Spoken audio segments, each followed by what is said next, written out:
This movie can change the way you see your life. The story begins when a mother leaves her baby at the doorstep of an orphanage. She knocks and leaves before anyone sees her. Mildred, the caretaker, picks up the baby and names him Lewis. 12 years later, Lewis is still not adopted. He's grown used to life as an orphan and dedicates all his time to studying science and inventing new things. He shares a room with Goob, a good friend of his who dreams of becoming a great baseball player. Lewis is so absorbed in developing his latest invention that he doesn't even hear the arrival of potential adoptive parents. They're there to meet him and see if he would be a good fit for their family. When he finally realizes they've arrived, he gets very excited to show them his new invention. Before he meets them, Mildred gives him a pep talk, encouraging him to show them how special he is. She loves Lewis and truly wants the day to come when someone will recognize his worth and adopt him. When he meets the Harringtons, he can't stop talking about everything he imagines for the future: flying cars, cities in the sky, and robots that will do all household chores. However, the Harringtons don't share his excitement. They ask what sports he likes, and Lewis shows them his invention, a machine designed to make perfect peanut butter and jelly sandwiches. He turns it on, but it jams. Frustrated, he hits it, and it sprays peanut butter everywhere, hitting Mr. Harrington, who happens to be severely allergic. Lewis panics, realizing he may have ruined his chance to be adopted. He overhears the Harringtons telling Mildred, "That boy just wouldn't be a good fit for our family." That response is actually quite thoughtful. Mrs. Harrington doesn't reject Lewis as a person. She doesn't say there's something wrong with him or that he's strange. She simply says he wouldn't be a good match for their family. This is a crucial point. Sometimes we won't be right for someone, or they won't be right for us, and that's okay.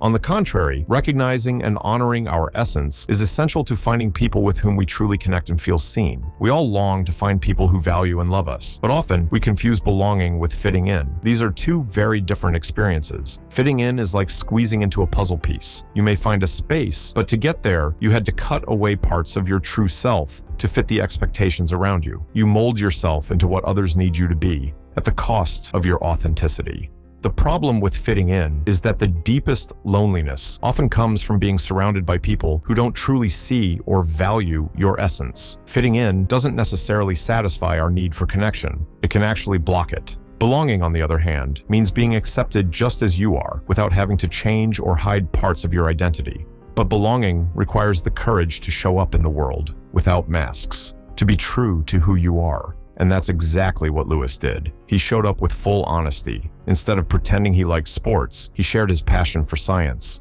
Sadly, this time it didn't work out. The Harringtons simply weren't the right family for him. But that doesn't mean the right family isn't out there. He just has to keep trying. This applies to romantic dating, friendships, and even job interviews. However, Lewis takes the Harringtons' rejection personally. He believes no one will ever love him. He feels utterly alone and disappointed in himself. Mildred reassures him that he is not the problem. They just haven't found the right match yet. But Lewis responds, 124. That's the number of adoption interviews I've had. The number sounds high, and it's understandable that he feels discouraged. But sometimes what we need is a shift in perspective. Compared to the number of families in the world, or even just in his country or city, 124 is nothing.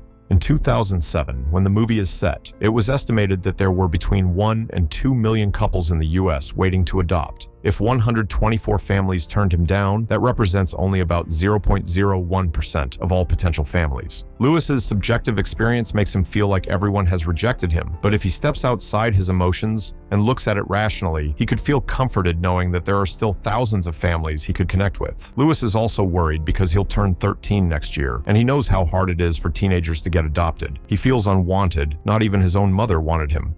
Mildred gently tells him that's not necessarily true. They don't know why his mother left him. She says, maybe she couldn't take care of you. Have you ever thought of that? I'm sure she just wanted what was best for you. Lewis is stunned. He had never considered that perspective. Suddenly he feels like he's found the answer. If his mother loved him back then, maybe she still loves him now. He decides he's going to find her, and once he does, he'll finally have a family. Mildred says it's not possible. No one ever saw her, and they don't know who she is. But there is one person who did see her, Lewis himself. He just needs to access his own memories to identify and find her. He becomes obsessed with the idea. He spends his days studying the brain and memory, and his nights building a machine to retrieve memories. Goob, his roommate, pays the price. He stays up all night because Lewis keeps him awake. Lewis loses all interest in meeting new adoptive parents because he no longer believes he needs them. He also doesn't want to face more rejection. The pattern of the past makes him believe that the future will only bring more of the same, that he'll never find a family. But he's wrong. The future is precisely what we haven't lived yet, and it's unknowable. It's not defined by our past experiences. It always offers the possibility of change. Every new attempt is a fresh opportunity, no matter what's happened before. Still, Lewis doesn't believe in the future. He's clinging to the past, convinced there are no other options left for him. Mildred sees this isn't healthy.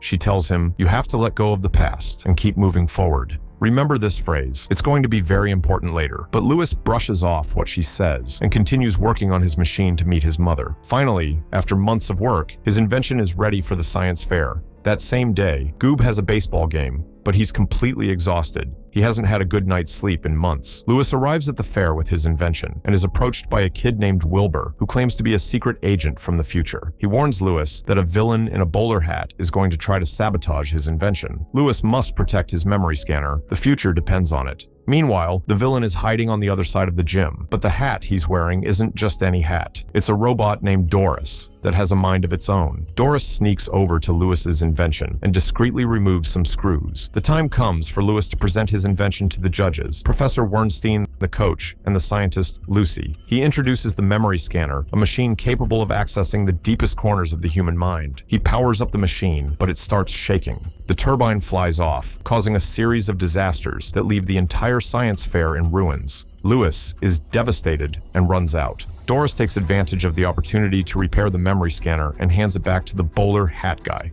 Back at the orphanage, Lewis feels like all his hard work was for nothing. He's ready to give up and label himself a failure forever. He also believes he'll never be happy because he couldn't find his mother. Wilbur finds him and insists it's crucial he return to the science fair and fix his scanner. Otherwise, the future will face serious consequences. But Lewis doesn't believe he's really from the future, so Wilbur makes him a deal. If he proves he's telling the truth, Lewis has to go back, fix the invention, and try again.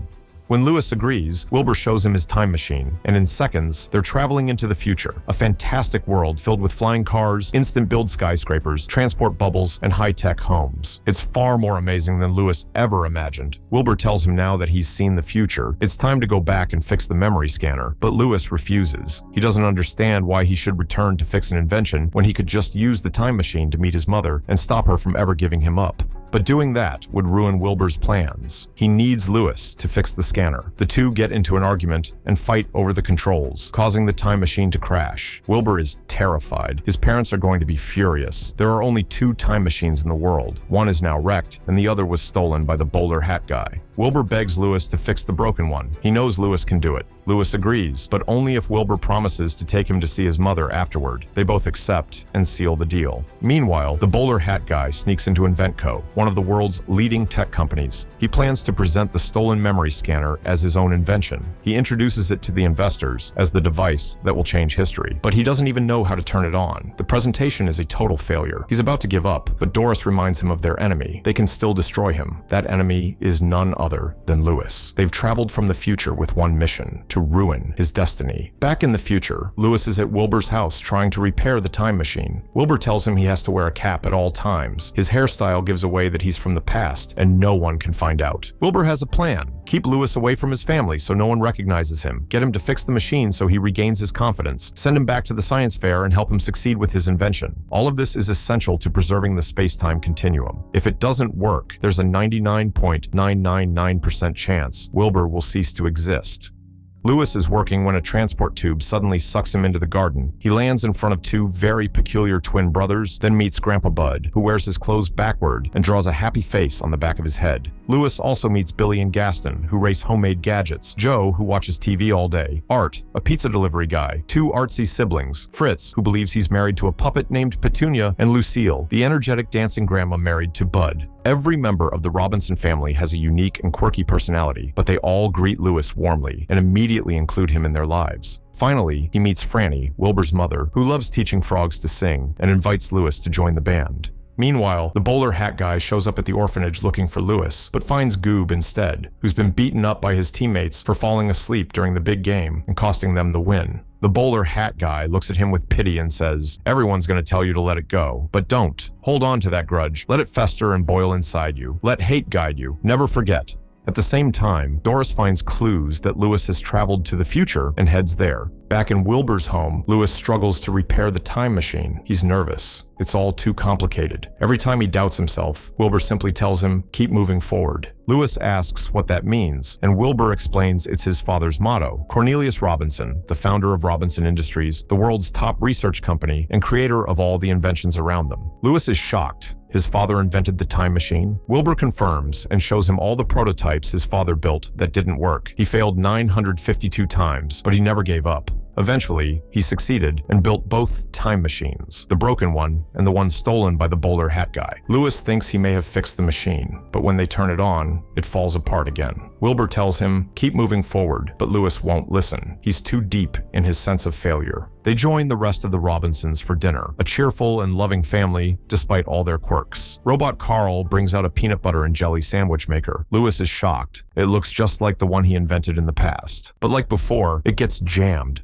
Wilbur sees an opportunity to encourage him and asks Lewis to fix it. The whole family cheers him on, believing he can do it. Lewis repairs it and turns it on, but it malfunctions again and splatters peanut butter everywhere. He's mortified and immediately apologizes, but the Robinsons applaud and praise him. That was brilliant. That's how you fail. That was a great try. They explain that their philosophy is that you learn far more from failure than from success. They remind him of Cornelius's motto, keep moving forward. Lewis is deeply moved. He tells them they're amazing. If he could have a family, he'd want one just like them. Franny realizes he's an orphan and is touched. At that moment, the bowler hat guy appears with a dinosaur from the past, controlled by a hat like Doris.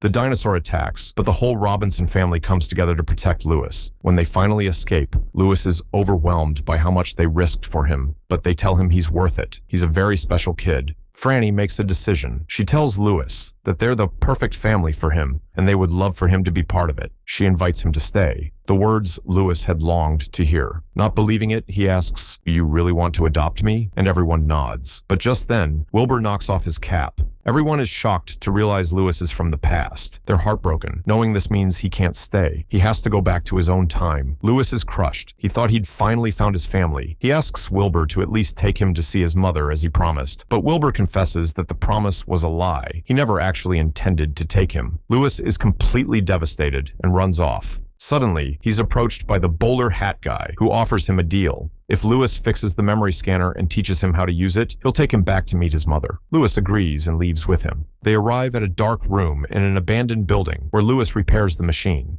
However, once he's done, the bowler hat guy doesn't keep his word. Instead, he commands Doris to arrest Lewis. Lewis yells that he didn't deserve this, that he never did anything to hurt him, but he's wrong. The bowler hat guy turns on the lights, and Lewis realizes they're in his old orphanage bedroom. The man corrects him. It wasn't just his room. It belonged to both of them. The bowler hat guy is none other than Goob, Lewis's old roommate, now in his future version, looking completely defeated and bitter. He explains that because Lewis stayed up all night working on his memory scanner, he couldn't get any sleep and ended up losing the baseball game. His teammates blamed him for the loss and rejected him. Consumed by resentment, Goob never got over it. Meanwhile, Lewis went on to win the science fair and eventually became a great scientist, the head of Robinson Industries. Lewis is stunned. That means he is Wilbur's father and the creator of all those amazing inventions. But while Lewis moved on with his life and success, Goob's bitterness turned into obsession. He couldn't stop blaming Lewis for his misfortune. He felt he couldn't accomplish anything until he got revenge. So he dropped out of school, isolated himself, and missed any chance of being adopted. He did nothing with his life. His only mission was to destroy Lewis's. Lewis listens to his story and says, "I'm sorry, your life didn't turn out the way you wanted, but don't blame me. You ruined it. You focused on the bad when all you had to do was let go of the past and keep moving forward."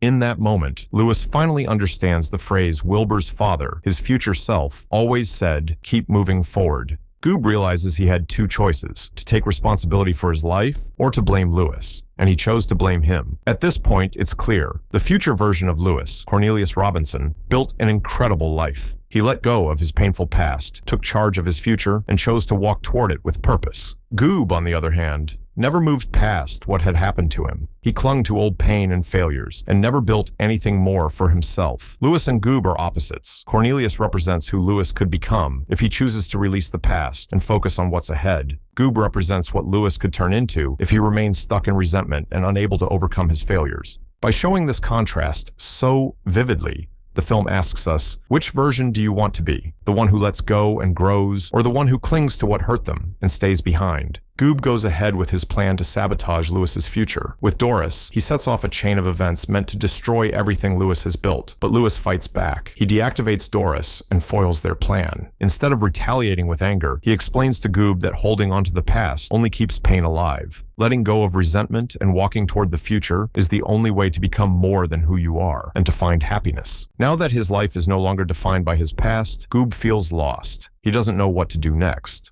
Lewis visits the Robinsons once more, but this time, he sees them for what they truly are, his future family. He now understands why he couldn't stay with them in the future. He does belong with the Robinsons, but not yet. It's not time. Suddenly, the door opens, and out walks Cornelius Robinson, Lewis's future self. They look at each other warmly and shake hands. Cornelius represents everything Lewis will one day become: a brilliant inventor, a beloved father, a fulfilled human being. Lewis asks, "So, if I go back, will that really be my future?" Cornelius replies, "That depends on you. Make the right choices. Let go of the past, and keep moving forward." Our future is not determined by our past. If you weren't born into the perfect family, if you've experienced failure, if you're not yet the person you want to be, or haven't found the love you long for, that is your past and your present, but it doesn't have to be your future. The future always offers the chance for change. Our past circumstances don't have to define who we become. What really defines us are the choices we make today.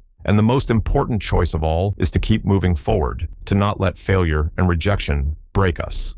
Now, Lewis has the certainty that if he keeps making the right choices, he will achieve the future he dreams of. While none of us can know this for sure, what we can count on is this: as long as we don't give up, we will eventually reach a future worth hoping for. It may not look exactly like we imagined it, but it can still be just as fulfilling. The invitation is for us to do what Lewis did: visualize our future. What kind of future are we moving toward? Define it. That vision will guide our actions today, and we must work tirelessly to build it. It may take 1, 2, 100, or 500 attempts, and even then, trying doesn't guarantee we'll get there, but not trying guarantees we won't. Lewis says goodbye to the Robinsons with a huge smile, because now he knows that one day he will have the family he always dreamed of. Wilbur takes him back to his present, but first, he says there's a promise to fulfill. He takes Lewis to the night his mother left him at the orphanage. Lewis now has the chance to meet her. He steps out of the time machine, walks toward her, and is about to tap her shoulder, but stops. He decides not to do it. He already has a family, and that's more than enough. At last, he lets go of the past and begins to walk toward his future. Lewis returns to the science fair and asks for a second chance. Scientist Lucille volunteers to test his invention. Lewis connects her to the memory scanner, and it starts projecting images from her wedding. It works. At that moment, Lewis notices her husband has a happy face drawn on the back of his head. It's Grandpa Bud. Lucille and Bud are amazed by Lewis. They truly see him, they understand him, and appreciate everything he is. He's finally found a place where he belongs. They decide to adopt him and give him the space that will become the lab for all his future inventions. Lewis hugs his new parents, overwhelmed with joy, and gets to work. He fails once, twice, 1,000 times. But he always keeps moving forward.